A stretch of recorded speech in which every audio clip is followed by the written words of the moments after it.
police minister, really delving into the legal status and the background and history of the police minister's report. Just take us through the key points of his argument this afternoon, Aldrin.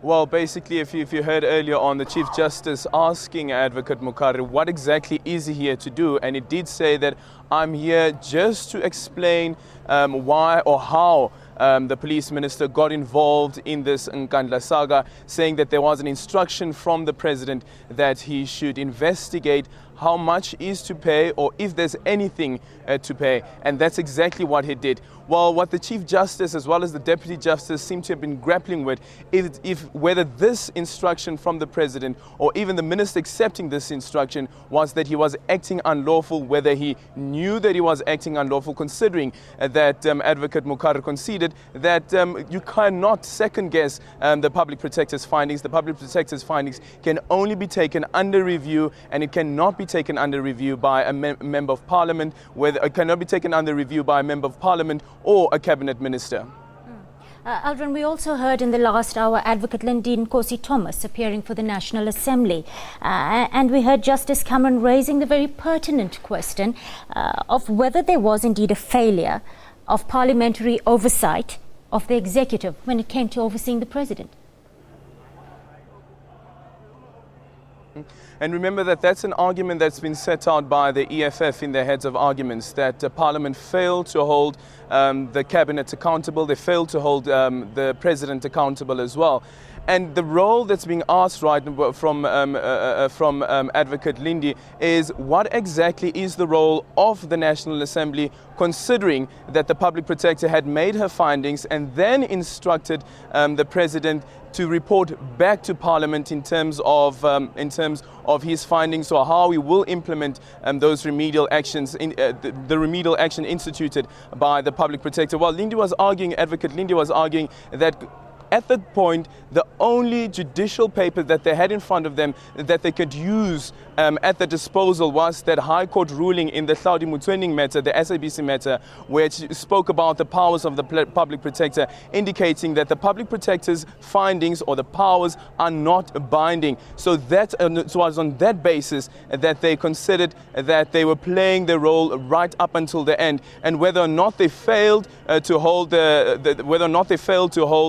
the minister, or rather the president, to account, there will be a decision that has to be taken by the Constitutional Court.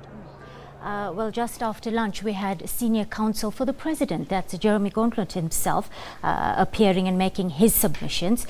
And he made some interesting points, Aldrin, saying the media wrongly framed the president's proposal as an attempt to settle this matter, and that the president accepts and he wants to comply with the Protector's report. Just take us through the key points of Gauntlet's submission this afternoon. Well, actually, from Jeremy Gauntlet, they're representing the president. Major concessions coming through there, especially the one where he conceded that the Public Protector's findings are binding. And this is because if you consider the history of the Nkandla saga, when the supplementary or the first preliminary report by the Public Protector was released, the president indicated that he will not pay any money back because he did not ask for those upgrades. But now the argument was that around whether the president should have taken the findings of the Public Protector under review. He did not do that, and considering that he did not do that, that means that the Public Protector's findings are binding and the president should have paid back the money. And that's the concession coming through from Jeremy Gauntlet, who's representing the president. All right, Aldrin, this is essentially a case, we understand, to determine the legal certainty of the strength of the powers of the Public Protector, right? Now, we heard the submission earlier by the Corruption Watch advocate, Carol Steinberg. How did she hold up in court? How are you? Well, just before we get to the quickly speak to the Public Protector. She's joining us. Public Protector, let's just first start with looking at the number of parties that are involved in this case. That is all overwhelm you to see how many parties have come out to your defense, your office defense. It's been quite encouraging, not only the ones that are in defense of our office's powers, but we've also been encouraged by the ones who were objecting to those powers, and they've subsequently looked at the Constitution and the Supreme Court of Appeal judgment, and they've now made concessions, and we're very happy about that. Do you think it was drawn out for too long, considering that now we have a concession from the president that the powers of the public protector or the remedial action is actually binding up until you take it under review?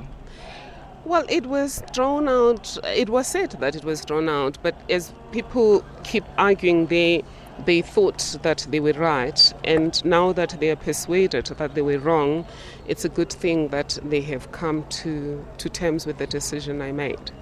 And when the president made a proposal to you, when the president made the proposal around paying back the money, also indicated that he wants the Auditor General to be part of the legal team, or to be part of the team that will consider or determine how much money should be paid back. And this is something that your office does not agree with.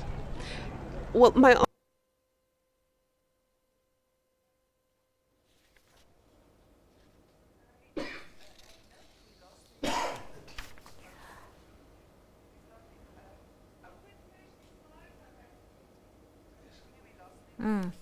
Well, apologies for that break in transmission. That was Aldrin Sampear speaking there to Public Protector Thuli Madonsela on some of the concessions made today, with Counsel for the President recognizing that the powers of the Public Protector are indeed binding and that they will comply with her remedial actions. Well, time to take a short break. We'll be back with more news after this.